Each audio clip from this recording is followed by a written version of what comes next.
तो आइए दोस्तों, आप सभी का स्वागत है रोजगार विद खुशी चैनल पर। मेरा नाम मनोज, मैं आप सभी का स्वागत करता हूं। तो आज जो हम पढ़ेंगे वो सिंधु घाटी सभ्यता का तीसरा पार्ट पढ़ेंगे। तो मैंने ये डिवाइड बनाया है कि स्ट्रक्चर 3 पार्टों में, तो जो 2 पार्ट डाले हैं वो बेसिक समझ के लिए हैं, उनसे भी क्वेश्चन कभी कभी आते हैं। तो अगर उन्हें अच्छा समझेंगे तो आप तो ये समझ में आएगा अच्छा। तो ज़्यादातर क्वेश्चन जो आते हैं वो यहीं से आते हैं, लेकिन आपको वो पहले 2 पार्ट देखने चाहिए। अगर ना देखे हों, जिस भाई ने ना देखे हों तो वो 2 पार्ट देखें, और जब हम आगे बढ़ेंगे इसके तो ये अच्छी बेसिक समझ में आएगा। तो मैंने जो ये सिंधु घाटी सभ्यता का जो स्ट्रक्चर बनाया है उसमें प्रमुख स्थल, नदी और खोज और प्रमुख स्रोत, जो जिन जगहों से जो प्रमुख स्रोत मिले हैं, प्रमाण मिले हैं, वो जिनसे क्वेश्चन पूछे जाते हैं ज़्यादातर, तो आपके लिए यूपीएसआई और एसएससी जीडी के लिए आपको बेहतर रहेंगे ये। तो आइए दोस्तों, हम चलते हैं तो अपने चैप्टर की ओर। तो सबसे पहले है हड़प्पा। तो हड़प्पा सन जॉन मार्शल 1921 में जब खुदाई शुरू करवाई थी तो 2 भारतीय थे, एक थे राकल दास बनर्जी और एक दयाराम साहनी। तो हड़प्पा जो नगर था, वो स्थल था, तो वो सबसे पहले खोजा गया था, और उसके बाद मोहनजोदड़ो, लगभग 1 साल का अंतर है। तो सबसे पहले हड़प्पा खोजा गया था, तो मैंने सबसे पहले हड़प्पा रखा है, इसीलिए मैंने एक स्ट्रक्चर बनाया है। पहले पाकिस्तान के स्थल जो महत्वपूर्ण हैं, और फिर गुजरात के, फिर हरियाणा के, फिर राजस्थान के और पंजाब। तो मैंने इस टाइप में स्ट्रक्चर बनाया है जो हमें आसानी से याद हो जाएं।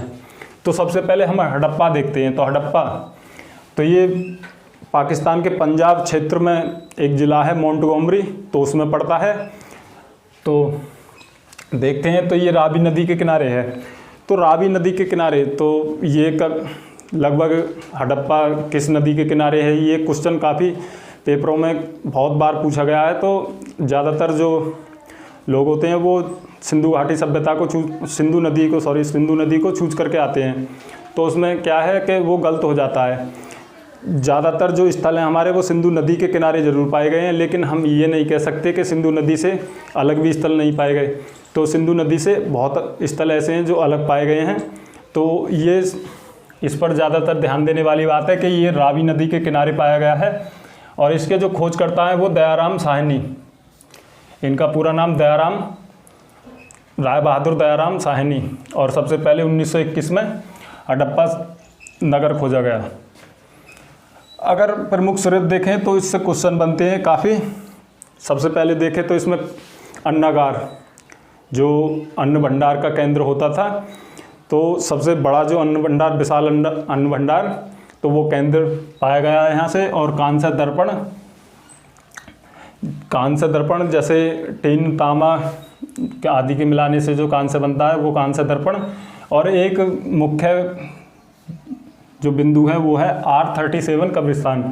तो यहाँ से एक R37 कब्रिस्तान पाया गया है। तो सिंधु सभ्यता में हम देखें तो जलाने की भी प्रथा थी और दाबने की भी प्रथा थी।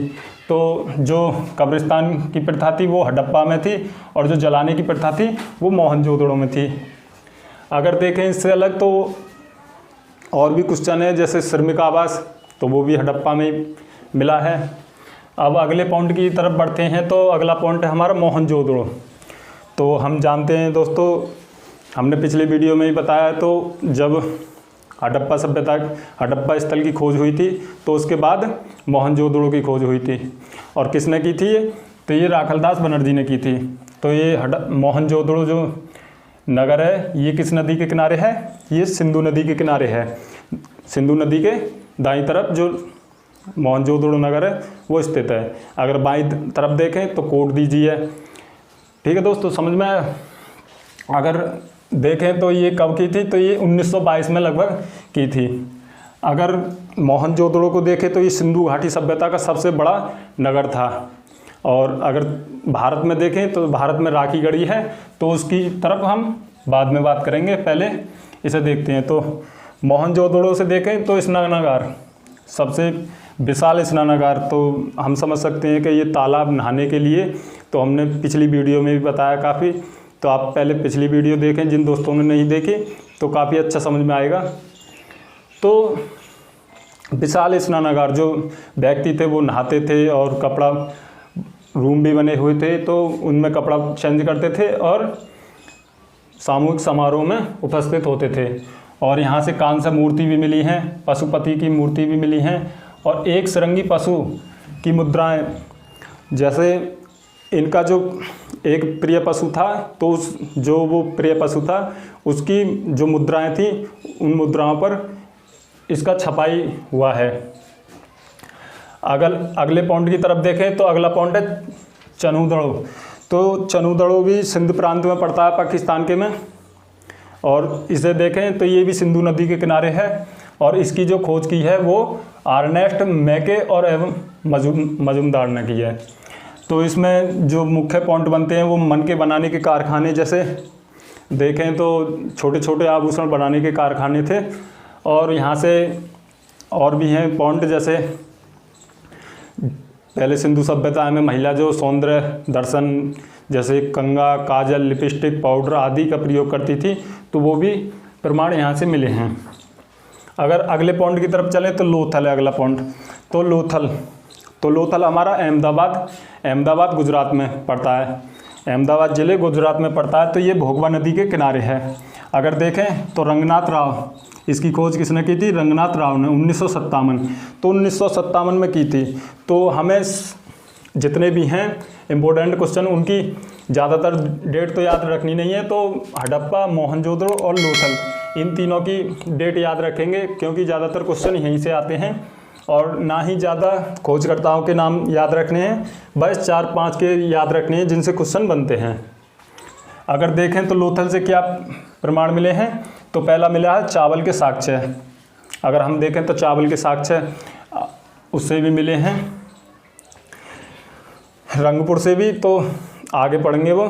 तो और दूसरे जो मिले हैं वो अग्निकुंड के, और तीसरे मिले हैं यहाँ से हाथीदांत, क्योंकि यहाँ हाथियों का भी आदान प्रदान होता था। और जो चौथा पॉइंट है वो युगल समाधान। तो यहाँ से जो मिले ये युगल समाधान, तो तीन जो स्रोत मिले हैं वो 3 स्रोत मिले हैं यहाँ से युगल समाधान के, मतलब 2 व्यक्तियों को एक साथ दफनाने की प्रथा। और घोड़े के मृत भी मिले हैं। अगर अगले पॉइंट की तरफ चलें तो अगला पॉइंट है रंगपुर अहमदाबाद। तो ये भी अहमदाबाद, लोथल भी अहमदाबाद और रंगपुर भी अहमदाबाद गुजरात में। तो ये किस नदी के किनारे है? मादर नदी के किनारे। अगर इसके खोजकर्ता कौन है? इसके भी रंगनाथ हैं। और अगर इसकी देखें तो इसमें धान की भूसी मिली है।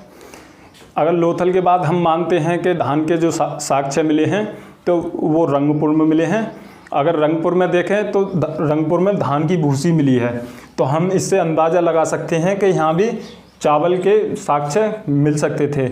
लेकिन जब धान की भूसी मिली है तो हम अंदाज़ा लगा सकते हैं कि धान भी हुए होंगे हैं। और इससे अलावा ज्वार और बाजरा के भी साक्ष्य मिले हैं। अगला देखें तो सुरकोतदा भी गुजरात के कच्छ ज़िले में पड़ता है। और इसे देखें तो ये सरस्वती नदी के किनारे है। और इसके जो वो है खोजकर्ता, तो वो ज़्यादा ध्यान रखने की ज़रूरत नहीं है, तो यहाँ से आते नहीं हैं। अगर इसमें देखें तो कलश समाधान। तो कलश समाधान पहला है कलश समाधान। तो कलश समाधान में देखें तो जो आदमी मृत्यु हो जाती थी तो उनके अंशों को एक कलश में रखते थे और रख के उसमें ज़मीन में दाब देते थे। तो ये प्रथा सुरकोतदा में मिली है। अगर हम देखें तो हड़प्पा में दफनाने की प्रथा थी और मोहनजोदड़ो में जलाने की प्रथा थी। और लोथल में देखें तो युगल समाधान के प्रमाण मिले हैं। और यहाँ से देखें सुरकोतदा से तो कलश समाधान के मिले हैं। अगर सुरकोतदा से और भी देखें तो घोड़े के हड्डी भी मिली हैं, क्योंकि हम जानते हैं कि यहाँ से व्यापार होता था ईरान के लिए, तो घोड़े का आदान प्रदान होता था। तो घोड़े के जो प्रमाण है वो और किसी क्षेत्र से नहीं मिले, तो वो सुरकोतदा से मिले हैं। और देखें इससे तराजू भी मिली है। तो तराजू के पढ़ें तो तराजू भी इसी सुरकोतदा जगह से मिली है। तो जो जितने भी सभ्यता के केंद्र थे, नगर थे, तो सब में 16 गुणा का जो मान था वो चलता था। अगर अगले की चलें तो बनावली कहाँ पड़ता है? हिसार हरियाणा में, हिसार हरियाणा में। ये सरस्वती नदी के किनारे है। और जो सुरकोतदा है वो भी सरस्वती नदी के किनारे है। अगर ये यहाँ से देखें बनावली से, तो यहाँ मिट्टी के हल बने हैं। तो और राखीगढ़ी हिसार हरियाणा, तो ये भी राखीगढ़ी हिसार हरियाणा से मिला है। और ये घग्गर नदी के किनारे हैं, यहाँ से भी ताम्र उपकरण मिले हैं। अगर देखें तो राखीगढ़ी अगर इससे अलग देखें तो ये भारत का जो सबसे बड़ा नगर था वह राखीगढ़ी था। अगर सिंधु सभ्यता का नगर देखें तो वह मोहनजोदड़ो था, जो सिंधु सभ्यता का सबसे बड़ा नगर था। अगले की तरफ चलें तो अगला है कालीबंगा हनुमानगढ़ राजस्थान में। तो ये भी घग्गर नदी के किनारे है। यहाँ से भी प्रमुख साक्ष्य मिले हैं, जैसे जुते हुए खेत और अग्निकुंड। अगर जुते हुए खेत देखें और मिट्टी के हल देखें तो ये जो मिट्टी के हल थे ये खिलौने थे, और जो ऐसे होते हैं वो जुते हुए खेत होते हैं। और अग्निकुंड के साक्ष्य लोथल में भी मिले हैं, हमने पहले ही पढ़ लिया है। अग्निकुंड के साक्ष्य लोथल में भी मिले हैं और कालीबंगा में भी मिले हैं। तो दोनों से क्वेश्चन आ जाए कि अग्निकुंड के साक्ष्य कहाँ मिले हैं, और जो विकल्प में होगा तो हम उसे टिक करेंगे। कालीबंगा से भी मिले हैं और लोथल से भी मिले हैं। और सबसे महत्वपूर्ण कालीबंगा से काली चूड़ियाँ भी मिली हैं। और इससे अलग भूकंप के स्रोत भी मिले हैं। तो सन जॉन मार्शल ने बताया है कि भूकंप के जो प्रमाण हैं वो कालीबंगा से मिले हैं। और इससे अलग देखें लास्ट पॉइंट अपना, तो वो है रोपड़ पंजाब में रूपनगर ज़िले में पड़ता है। ये रूपनगर के नाम से भी जाना जाता था पहले। तो ये सतलज नदी के किनारे है। अगर यहाँ देखें तो तांबे की कुल्हाड़ी मिली है। तो दोस्तों ये स्ट्रक्चर आपको समझ में आया होगा। तो स्ट्रक्चर को पढ़ने का जो वो है, 3 का कॉलम मिलाएं तो 3 का कॉलम हड़प्पा, मोहनजोदड़ो, चनूदड़ो, और ये तीनों पाकिस्तान के हैं, मोंटगोमरी, लड़काना और सिंध में। फिर 3 का मिलाएं तो ये अहमदाबाद और ये कच्छ। तो ये लोथल, रंगपुर और सुकोतरा, ये तीनों गुजरात के हैं। अगर ऐसे ही इन 2 को मिलाएं, 2 को एक साथ पढ़ेंगे तो ये बनावली और राखीगढ़ी ये हिसार में हैं, दोनों हरियाणा में। अगर इन दोनों को मिलाएंगे तो ये कालीबंगा ये हनुमानगढ़ राजस्थान में है और रोपड़ रूपनगर पंजाब में है। तो इन कॉम्बिनेशन मिला के पढ़ें 2-2, 3-3 का। तो और एक बार रिवाइज करें, तो रिवाइज करेंगे तो दोस्तों यहाँ से हड़प्पा से रावी नदी के किनारे है, दयाराम साहनी ने खोज की थी इसकी। अन्नागार मिला है यहाँ से, विशाल नगर, कांस्य दर्पण, 837 कब्रिस्तान भी मिला है यहाँ से। और मोहनजोदड़ो देखे तो ये सिंधु नदी के किनारे है। इसकी खोज राकलदास बनर्जी ने की थी 1922 में। और यहाँ से विशाल स्नानागार मिला है, और कांस्य मूर्ति, पशुपति की मूर्ति, और जो इनका प्रिय पशु था उनकी मुद्राओं पर अंकन मिला है। और चनूदड़ों से देखें तो ये सिंधु नदी के किनारे था। आर्नेस्ट मेके और मजूमदार ने इसकी खोज की थी। और मन के बनाने के कारखाने और जो महिलाओं के सौंदर्य दर्शन के जो उपकरण थे वो भी मिले हैं यहाँ से। और अगला देखें लोथल, तो लोथल भोगवा नदी के किनारे है, और रंगनाथ राव ने इसकी खोज की थी 1957 में। और यहाँ से जो प्रमुख साक्ष्य मिले हैं वो चावल के मिले हैं, अग्निकुंड, हाथी दांत और 3 युगल समाधान घोड़े की मृत। अगर अगला देखें तो रंगपुर अहमदाबाद में है, और ये मादरा नदी के किनारे है। और रंगनाथ राव और धान की भूसी और ज्वार बाजरा के साक्ष्य मिले हैं यहाँ से। और सुरकोतदा से देखें तो ये कच्छ ज़िले में पड़ता है गुजरात के, ये सरस्वती नदी के किनारे है। और यहाँ से कलश समाधान और घोड़े की हड्डी और तराजू के प्रमाण मिले हैं।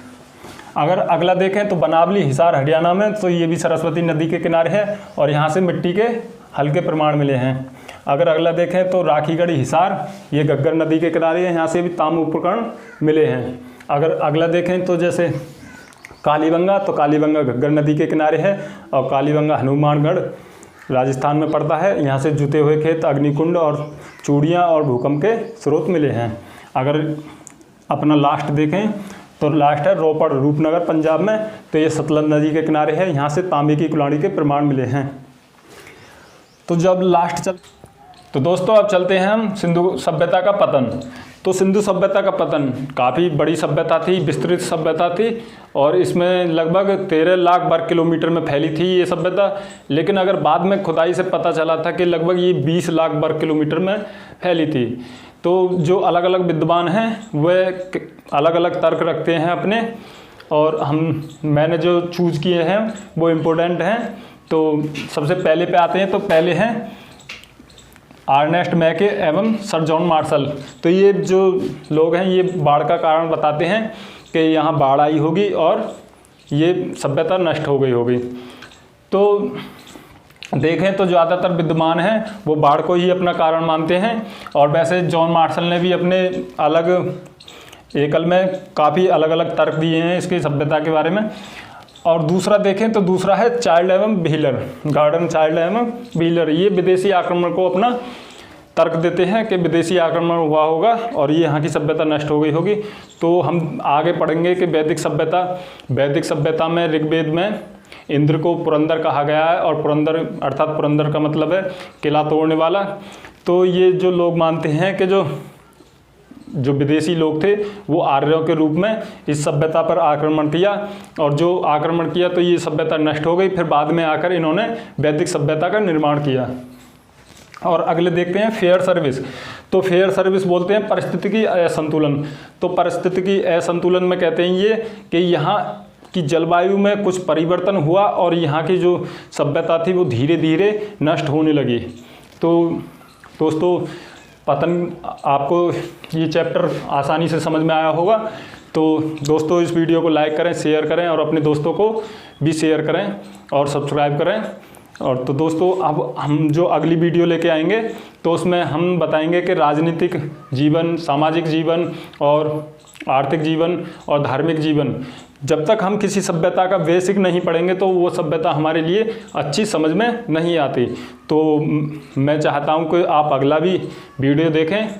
तो दोस्तों इससे पीछे वाले जो 2 पार्ट आए हैं, तो दोस्तों आपने अगर जो दो वीडियो पहले आई हैं अगर वो ना देखी हों तो मैं आपको उस वीडियो के लिंक डिस्क्रिप्शन बॉक्स में प्रोवाइड कर दूंगा और कमेंट बॉक्स में भी प्रोवाइड कर दूंगा। दोस्तों थैंक यू।